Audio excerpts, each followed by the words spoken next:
Olá, eu sou Camila Batista, estou como superintendente de prevenção e enfrentamento à violência contra as mulheres da Secretaria de Política para as Mulheres do Governo do Estado da Bahia, sou advogada de formação, estamos aqui para contribuir um pouco sobre os fluxos e os processos de crimes de violência contra as mulheres que ocorrem muitas vezes nos festejos populares. Estou do lado aqui da minha amiga, doutora Ana Flávia, que é uma honra estar aqui com ela e com todos que estão aí participando desse curso. Fala aí, Ana. Olá, bom dia, boa tarde. Não sei que horas você vai ter essa capacitação. Estou ao lado de doutora Camila, que é uma honra, né, gravar com ela hoje. Conheci ainda na Cadepol, sou uma grande admiradora do trabalho e, enquanto delegada de polícia lotada numa delegacia especializada no atendimento à violência contra a mulher, seja de gênero, violência doméstica, crimes contra a dignidade sexual, estou aqui para trazer o nosso protocolo operacional padrão para o enfrentamento a esse tipo de violência, especialmente no período do carnaval, para que a gente garanta às nossas furiãs, meninas e mulheres, um ambiente mais seguro. Perfeito, doutora Ana Flávia. E para começar o curso, eu queria já parabenizar e agradecer a Cadepol por realizar um evento importante, informativo, sobre os procedimentos e fluxos nos crimes de violência contra as mulheres. É fundamental que vocês que atuam na ponta, que participam desses festejos, conheçam como são feitos os protocolos, como é feito o fluxo desse processo, conhecer um pouco da rede de enfrentamento à violência contra as mulheres aqui no nosso estado e como é a atuação da rede, porque a rede ela inclui várias secretarias de Estado, as forças de polícia, mas também o sistema judiciário. Então, para trazer um pouquinho desse debate, vou falar um pouco sobre a Secretaria de Política para as Mulheres, que é uma secretaria que foi criada em 2011, durante o governo Jacques Wagner. Ela vai completar agora 14 anos de sua criação e, recentemente, em 2023, ela passou por uma reformulação com a criação de duas superintendências, uma para trabalhar a prevenção e enfrentamento à violência contra as mulheres e outra para trabalhar com a inclusão socioprodutiva das mulheres. Dentro da superintendência que trabalha com a prevenção e enfrentamento, nós temos três eixos que para a gente é fundamental e importante a gente compreender. O enfrentamento à violência contra as mulheres, que inclui toda uma rede de atendimento e de serviços, inclusive a Polícia Civil, nesse contexto, as delegacias especializadas, os núcleos especializados, também os órgãos de justiça, como o Ministério Público, Defensoria Pública, TJ, a Ronda Maria da Penha, que agora é o Batalhão de Proteção às Mulheres, e que em muitos interiores tem as rondas ainda como núcleo funcionando. Também tem dentro dessa rede as secretarias de saúde, porque isso influencia, inclusive, nos festejos populares, nos casos dos crimes de violência sexual, que muitas vezes a primeira porta de entrada é a saúde. A secretaria de assistência social também, que acaba tendo dentro do circuito vários postos de atendimento, junto com a Secretaria de Direitos Humanos. Então, é fundamental a gente entender que existe uma rede ampla, articulada, inclusive também com a sociedade civil organizada. Dentro desses eixos, a gente tem a questão da educação, inclusive não sexista, e aí a gente traz os cursos de formação continuada, seja com os servidores que atuam na ponta, como os servidores da Secretaria de Segurança Pública, mais os servidores da área da saúde, da educação e da assistência social, e um outro terceiro eixo, que é os direitos sexuais e reprodutivos, que também acaba culminando nos festejos populares, que são muitas vezes os crimes de violência sexual que ocorrem. É importante a gente entender que existe violência de gênero e violência doméstica. E o que é violência de gênero, Camila? É qualquer tipo de violência física, agressão psicológica, sexual ou simbólica que seja identificada como um gênero, ou seja, orientação sexual. Só o fato de ser mulher cis ou mulher trans, que é bom que vocês compreendam também essas siglas. Mulheres cis são mulheres héteros que se consideram mulher, elas podem até ser lésbicas, mas elas têm um corpo ainda biologicamente feminino, e as mulheres trans que nasceram biologicamente com o sexo masculino, mas fizeram o processo de transformação. Então, a violência baseada no gênero. E a violência doméstica, ela ocorre no ambiente familiar. Nos festejos, a gente vai encontrar casos de violência doméstica e casos de violência de gênero, que é o caso da importunação sexual, do assédio sexual e do estupro, seja ele individual ou coletivo. A Lei Maria da Penha é o maior marco na nossa história.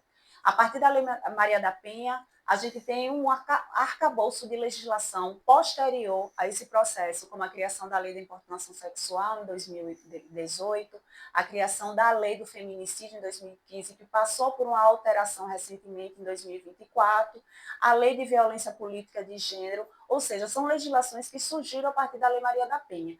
E é fundamental que a gente entenda que dentro de um contexto de festejo, as mulheres muitas vezes são vítimas dessas violências. E qual a violência que mais ocorre no festejo? É justamente a violência por importunação sexual. Porque durante muitos anos essa violência foi naturalizada como algo comum, como que essa estrutura do sistema que fala sobre os corpos das mulheres fosse propriedade de uma sociedade ou dos homens. Então, a lei ela foi criada para proteger os nossos corpos. Então, quando é que ela ocorre? Um puxão de cabelo, uma passada de mão, sem permissão no corpo da mulher, e muitas vezes de forma mais agravada quando acontece dentro dos banheiros químicos. Então, é fundamental que quem vai trabalhar no carnaval fique atento a esses processos. Como é que ocorre a violência doméstica? Ela pode ocorrer de 5 tipos diferentes, seja ela física, que é a mais visual, que acontece geralmente no festejo, é um tapa, um puxão de cabelo, é uma agressão física. A psicológica, que ela ocorre justamente de forma mais silenciosa, é a chamada mão invisível nesse processo, então é a ameaça, o constrangimento, a manipulação, os insultos, muitas vezes a ridicularização, a tirada de liberdade daquela mulher, e muitas vezes ela é afetada dentro desses festejos e elas procuram um sistema de justiça. Então, o sistema de justiça deve estar preparado nesse processo para acolher essa mulher. A gente tem também a questão do círculo dessa violência. Então, muitas vezes o círculo da violência, a gente chamava muito o círculo da tensão, da explosão e do arrependimento. Hoje a gente chama o espiral. Então, é importante que vocês conheçam também esse processo, porque muitas vezes a agressão física ela só chega depois que passou por outras violências. E quando chega a violência física, geralmente ela chega num festejo com a culminância junto com o álcool. Então, muitas vezes, o uso do álcool, já ali no final da festa, 3 horas, 4 horas da manhã, nós estamos falando do Carnaval de Salvador, que vai até o dia amanhecer. É nesse horário que, geralmente, desencadeia a violência física. E é quando percebe-se que aquela mulher está sendo vítima de violência. No caso das orientações que a gente faz do atendimento, primeira coisa que deve ser feita na abordagem é o acolhimento. Então, não tente adivinhar ou escute aquela mulher. Muitas vezes a abordagem ela não é feita nem pela polícia civil, ela é feita pela polícia militar. Então, quando a polícia está ali no caminhar, fazendo a vistoria das áreas, percebe que ela está sofrendo a violência, não queira interceder, não queira adivinhar o que ela quer falar, escute e encaminhe ela para o posto mais próximo. E aí a gente tem no Carnaval a DEAN, que tem seus postos, e a doutora Ana Flávia vai falar um pouco sobre isso. Nós temos, dentro da Secretaria de Mulheres, 2 postos de acolhimento às mulheres vítimas de violência durante o Carnaval. Um vai ficar na Milton Santos, na Avenida Milton Santos, e o outro no estacionamento da Câmara de Vereadores no Pelourinho. O nosso atendimento vai ser de 2 às 5 da manhã, justamente os horários que a gente chama pico mais crítico, que é no final do festejo, que as mulheres já estão em estado de vulnerabilidade. Outra orientação que a gente dá é evite fazer julgamentos, algumas piadinhas desnecessárias. A mulher já está ali fragilizada dentro daquele processo. A sociedade já coloca ela numa condição que ela sente muitas vezes vergonha por estar passando. E ela não pode sentir vergonha. A gente tem que passar ela pelo processo de encorajamento.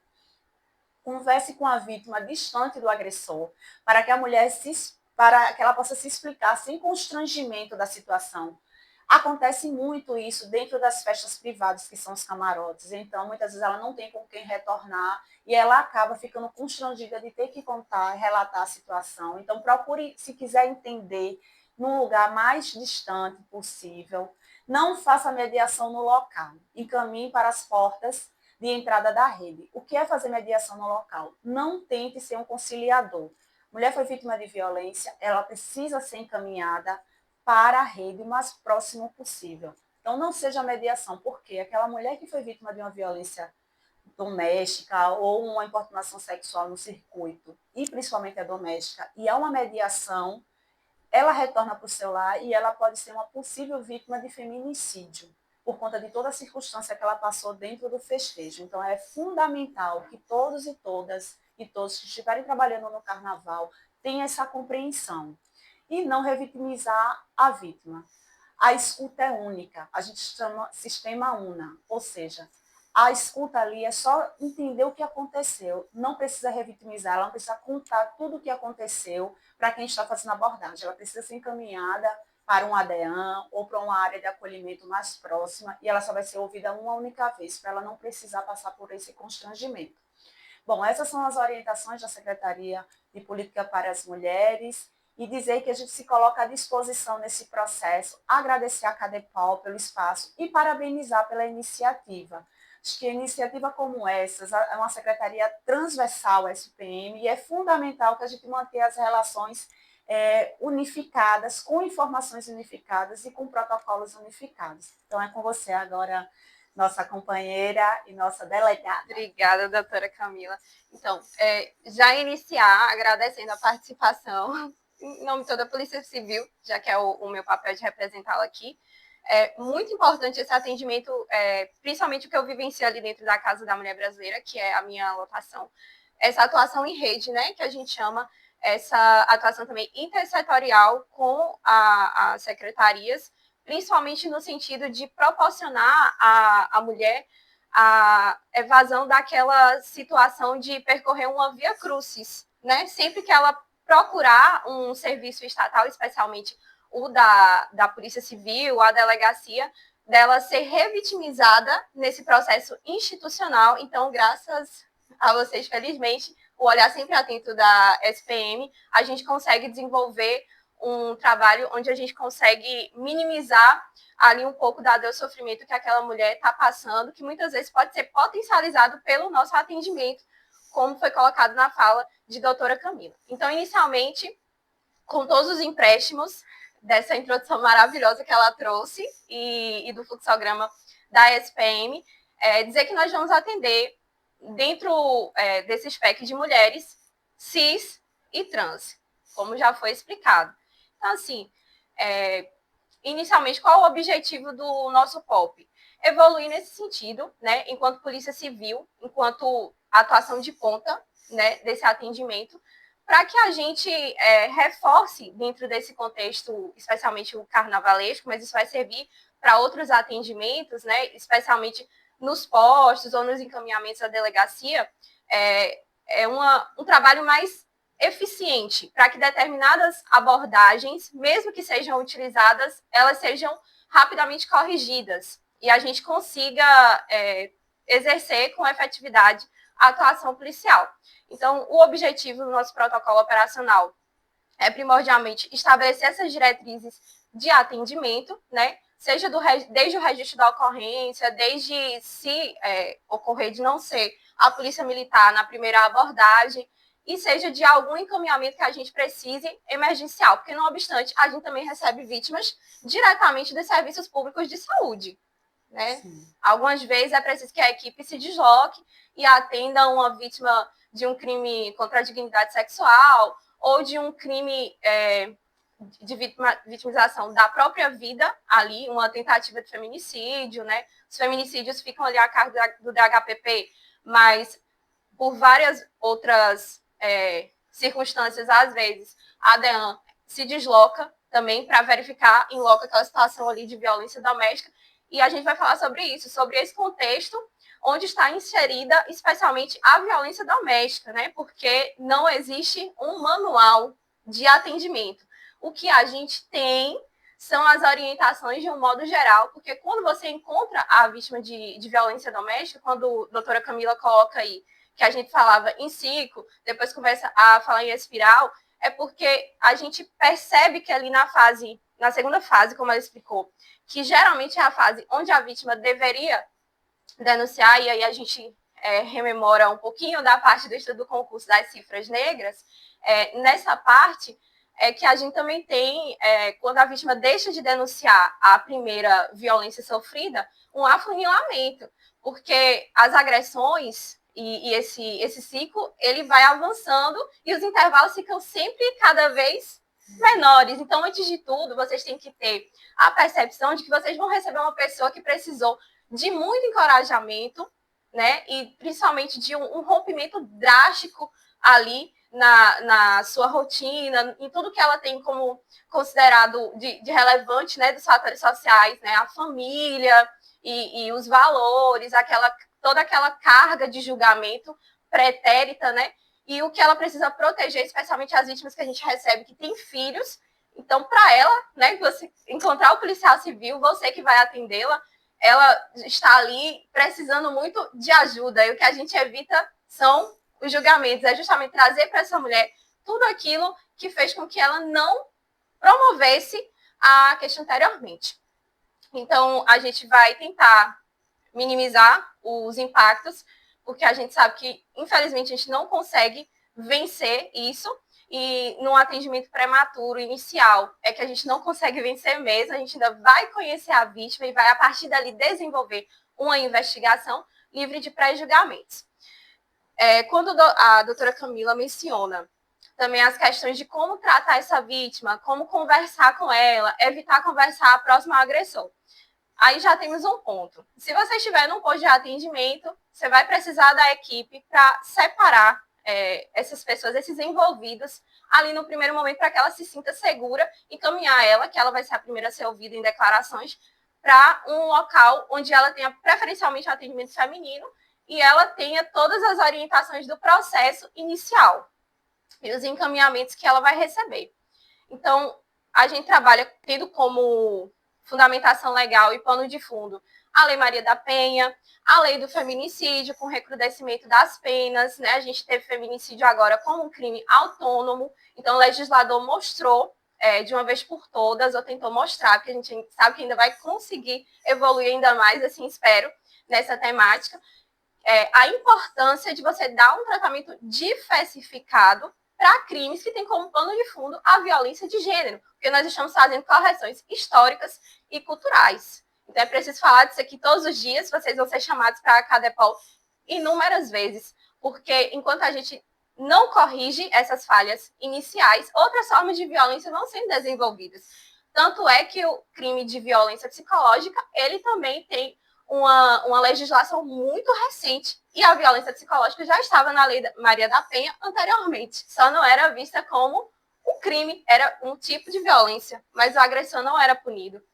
Então, temos também a nossa lei orgânica, né, de atuação, o Manual de Polícia Judiciária, que vai trazer em capítulo próprio a atuação da DEAN, todos os empréstimos para a galera do DEPIM, porque tem carnaval na Bahia inteira, né? Seja para quem vai atuar num posto em Salvador, para quem vai ficar como eu, ali na Casa da Mulher Brasileira, para quem vai atuar em um posto numa cidade do interior que seja pertencente ao DEPIM, essa aula é para todos vocês, essa instrução. Então, vamos falar agora sobre o atendimento antes do contato. Isso aqui normalmente já é feito pelas equipes de plantão na delegacia, mas nós estamos conjecturando também que você seja uma pessoa que vai estar no posto de atendimento. Então, o que você vai fazer inicialmente? Um briefing ali com a equipe, onde vocês vão procurar esclarecer os pontos e a forma como vocês vão prestar aquele atendimento com todos os recursos que estão disponíveis. Vocês vão ali anotar a presença de todos, porque é muito importante esclarecer para a vítima no atendimento, e ela tem esse direito, né, enquanto o serviço que é prestado à população, de saber por quem ela vai ser atendida e qual o serviço que você exerce. Então, no primeiro momento, para você estabelecer o que a gente chama de escuta qualificada, né, que é livre de julgamentos e com empatia, você vai se apresentar e dizer qual é o papel que você exerce e lembrar do que eu falei anteriormente, dizer para a vítima quais são os encaminhamentos que ela vai receber. Porque essa vítima ela pode até ter uma gama de conhecimentos sobre violência de gênero e violência doméstica. Mas naquele momento, a situação de vulnerabilidade dela está potencializada, porque ela não sabe exatamente qual o percurso que a vida dela vai tomar dali para frente. Você é o direcionador. O primeiro contato dela é com você. E aí, depois a gente passa para a fase do atendimento durante o contato. É muito importante esclarecer sobre o uso do nome social. Porque quando você recebe essa ocorrência, você vai abrir um livro ali sobre um fato relacionado àquela pessoa. E todo livro, ele vai começar por um título, certo? Então, essa pessoa, ela tem direito e merece o tratamento através do nome que ela deseja ser reconhecida. É o uso do nome social. Então, o que a gente não pode permitir é que uma ocorrência, tem portaria nesse sentido, uma ocorrência seja registrada a partir de um nome pelo qual a pessoa não quer ser reconhecida. Certo? Garantia sempre de privacidade, a entrevista no ambiente seguro. Se você notar que precisa fazer uma entrevista ainda antes do atendimento da delegada, porque o ideal é que ela seja ouvida sempre somente uma vez, para evitar a revitimização, mas ali para o preenchimento do relato histórico da ocorrência, se ater o mínimo possível às qualificações e as reais necessidades para o preenchimento desse campo. Perguntas em se tratando de crime contra a dignidade sexual. Que roupa você estava vestindo? Por exemplo, se ater somente ao que for para qualificação, para tipificação naquele momento. Você vai participar também da coleta de provas. Não obstante, você também pode ser o policial que vai cuidar do trajeto daquela vítima para um outro encaminhamento, a exemplo do DPT, para realizar um exame, seja um exame de conjunção carnal, se tratando de crime contra a dignidade sexual, seja um exame de lesão corporal, ou seja o próprio local de crime. Você vai colher aquela informação no primeiro momento e já estabelecer aquele estado de alerta de que essa vítima merece um encaminhamento, ou aquela ocorrência merece um encaminhamento no sentido de coleta de provas. Mas, é claro, sempre evitando revitimizar, esclarecendo para a vítima qual o procedimento pelo qual ela vai passar, para que ela não se assuste, imagine, encaminhar a vítima para o DPT. E eu já tive casos, por exemplo, que a vítima não entendia muito bem o que seria realizado e ela até achou que a situação se inverteria e ela era a autora na questão. Então, é isso que a gente busca evitar. Outra coisa que é muito importante esclarecer, quando preencher o campo da motivação, evitar expressões como queixosa, né, que parece que a vítima está reclamando de alguma coisa, evitar as expressões no sentido de mais uma briga de casal, também não tem a menor relevância, a gente sabe disso, para a tipificação penal. E outras questões como, a exemplo de colocar na motivação de autoria um que a sociedade costuma empregar, né, naquela tese da legítima defesa da honra, para justificar determinados comportamentos do agressor. Como, por exemplo, dizer que a vítima descobriu que o agressor estava traindo. Então, assim, se ater ao mínimo possível. Desde que, em termos de declarações ou de interrogatório, as partes são livres, né? Livres para relatar. O relato é sempre livre, né? A gente busca interromper, isso eu falo agora para o delegado de polícia, o mínimo possível. É o que você precisa, de forma inquestionável, para o esclarecimento do fato e para a investigação. Então, essa orientação é mais para o relato histórico e para a motivação. Evitar esse tipo de colocação que não vai influir na ocorrência e vai revitimizar de alguma forma. Outro esclarecimento que pode ser feito também durante o contato é acerca das medidas protetivas de urgência. A gente se serve dos artigos 11 e 12 da Lei Maria da Penha. Nesse primeiro contato com a vítima, ela pode e merece ser esclarecida acerca do seu direito de solicitar a medida protetiva de urgência. O papel do delegado de polícia dentro da 11.340 é encaminhar a medida protetiva. As medidas protetivas que nós mais utilizamos geralmente são as de afastamento do lar do agressor, de proibição de contato e de distanciamento mínimo. E essas medidas protetivas, elas são muito importantes e a parte merece saber que é um direito dela, porque muitas vezes é essa medida protetiva que vai funcionar como inibitório para que ela consiga permanecer viva. Certo? Após o contato, a gente tem os encaminhamentos para os setores psicológico, jurídico e social. E aqui eu abro um parêntese também, já que eu falei de medida protetiva, para falar dentro da Casa da Mulher Brasileira acerca do nosso abrigamento temporário.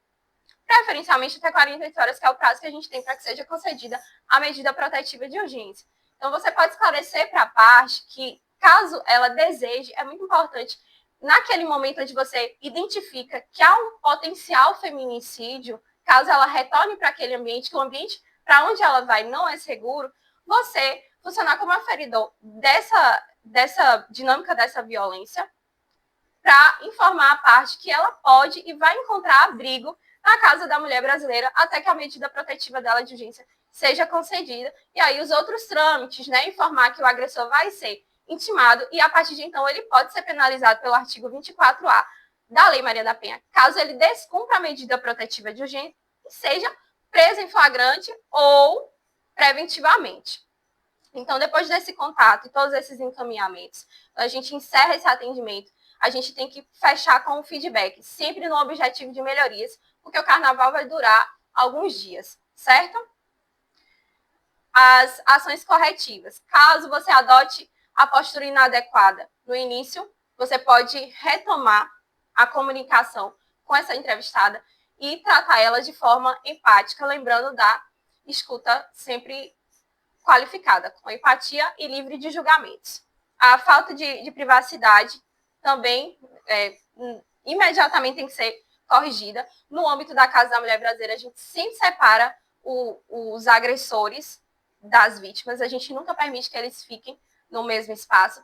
Nas dinâmicas das outras delegacias, a estrutura que a gente não conhece, isso também tem que ser observado, certo? Corrigir o nome social, caso inicialmente você não tenha usado. E aqui a gente tem algumas situações específicas. Nós temos postos onde estão os nossos principais atores do DPM-CV, que é o nosso departamento. Então, se você estiver num posto de DEAN ou no posto de uma outra especializada dentro do trajeto ali do carnaval, do circuito, você pode fazer contato imediato com esses postos do DPM-CV, informando principalmente algumas especificidades, que são ocorrências envolvendo estrangeiros, que nós recebemos muitos turistas, para solicitar o imediato deslocamento de um intérprete, questões de abrigamento para que seja dialogado com a rede, porque a gente não tem só a Casa da Mulher Brasileira, a gente tem muitos outros abrigos, né, casa-abrigo, para onde essas mulheres podem ir, especialmente quando a gente tem essas mulheres acompanhadas de filho. A Casa da Mulher Brasileira recebe, mas depois a gente sabe que a gente cuida da família, então vai ser preciso ter outros tipos de encaminhamentos, certo? Uma outra orientação também, passar imediatamente para o setor de investigação que a gente tem dentro da delegacia. Alguns tipos de coisas para melhorar o decorrer, né, a forma como essa mulher vai se restabelecer. Por exemplo, é um direito dela ter os seus bens restituídos, caso ela decida se afastar do lar e retomar.